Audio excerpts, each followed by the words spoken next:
ரொம்ப நாள் கழிச்சு அம்மா வீட்டில் டைம் ஸ்பெண்ட் பண்ணுறது ரொம்ப பீஸ்ஃபுல்லாகவும் ரிலாக்ஸாகவும் இருந்துச்சு. நிறைய விஷயம் மைண்டில் ஓடிக்கிட்டே இருக்கு. ஏன்னா அடுத்தடுத்து பயங்கர ப்ரெஷர் இருக்குது. சென்னைக்கு போகணும், ஸ்கூல் பார்க்கணும், செட்டில் ஆகணுன்றதெல்லாம். ஆனால் இப்போ இருக்க மொமெண்ட்டை என்ஜாய் பண்ணுவோம்னு சொல்லிட்டு என்ஜாய் பண்ணிகிட்ருக்கோம்.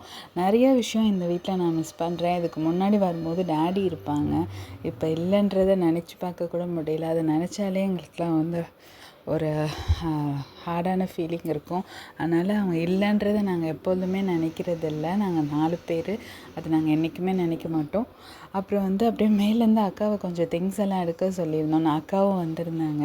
ஸோ நானும் அக்காவும் மேலே எங்களோட திங்ஸ் எல்லாம் வச்சுருந்தோமா, எல்லாத்தையும் கொஞ்சம் கொஞ்சமாக பார்த்துட்டு இருந்தேன். இதெல்லாம் நான் சிங்கப்பூரில் படிக்கும்போது கலெக்ட் பண்ணது.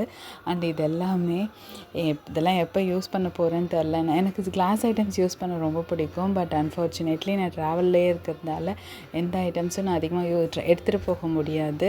அதனால இதெல்லாம் யூஸ் பண்ணுறதில்ல. அண்ட் பார்த்திங்கன்னா கவிஷும் அவனோட டாய்ஸ் எல்லாம் பார்த்துட்டு இருந்தான். இதெல்லாம் நான் விளாண்டது, இதெல்லாம் அப்படியே இருக்குது அப்படின்னு சொல்லிகிட்டு இருந்தான்.